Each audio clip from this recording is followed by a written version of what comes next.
নমস্কার দর্শক বন্ধুরা, আমি রাখি আমার রান্নাঘরে আপনাদের আজকে স্বাগত জানাচ্ছি। আজকে একটা নতুন রেসিপি নিয়ে চলে এসেছি। আজকে দেখাবো, দেখুন বাজারে সুন্দর খারকোল পাতা পাওয়া গিয়েছে। খারকোল পাতা বাটা বা খারকোল পাতার ভর্তা। খারকোল পাতা নিয়ে নিয়েছি, 2 চামচ কালো জিরে নিয়েছি, 2টো মাঝারি সাইজের পেঁয়াজকে টুকরো করে নিয়েছি, 15 কলি মতো রসুন নিয়েছি, 3-4টে কাঁচা লঙ্কা নিয়েছি। প্রথমেই পাতাটাকে একটু ভাপিয়ে নেব, তারপর সমস্ত উপকরণ দিয়ে কাঁচা লঙ্কা, রসুন, পেঁয়াজ দিয়ে পাতাটাকে মিক্সিতে ব্লেন্ড করে নেব। কড়াতে সামান্য জলে পাতাগুলো আমি ভাপাতে দিয়ে দিলাম। 5 মিনিট মতো ঢেকে ভাপিয়ে নেব। প্রথমেই প্যানটা গরম করে নিয়ে শুকনো খোলাতে কালো জিরে, কাঁচা লঙ্কা, রসুন, পেঁয়াজ নেড়ে নেব। শুকনো খোলায় একটু ভেজে নেব। খারকোল পাতাটা আমি সুন্দর করে হালকা করে একটু ভাপিয়ে নিয়ে জলটা ছেঁকে ফেলে দিয়েছি, ঠান্ডা করে নিয়েছি। এবারে এগুলো মিক্সিং জারে একসঙ্গে সবটা পিষে নেব। আপনারা চাইলে শিলেও পিষে নিতে পারেন। এটা আমার ভাজা হয়ে গেছে, এবারে এটা মিক্সি জারে দিয়ে নেব। মিক্সি জারে সব নিয়ে নিয়েছি, এবারে খারকোল পাতাটা এর মধ্যে দিয়ে দিলাম। এবার পিষে নেব।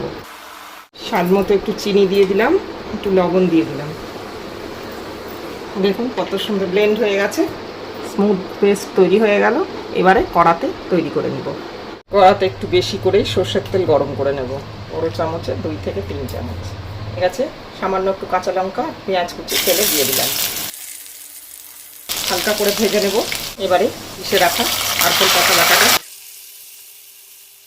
খুব ভালো করে কষাতে হবে, যতক্ষণ না এর থেকে তেল ছেড়ে শুকনো শুকনো হয়ে যাচ্ছে।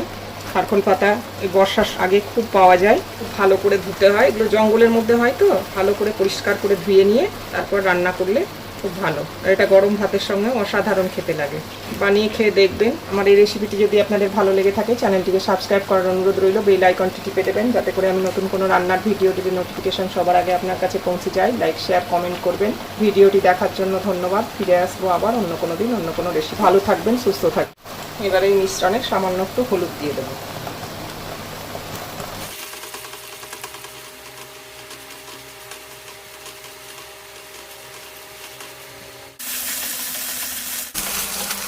খারকোল পাতা তৈরি হয়ে গেছে দেখুন। এবারে আমি নামিয়ে পরিবেশন করে দেবো। অনেকে খারকোল পাতাও বলে, অনেকে ঘ্যাটকোল পাতাও বলে।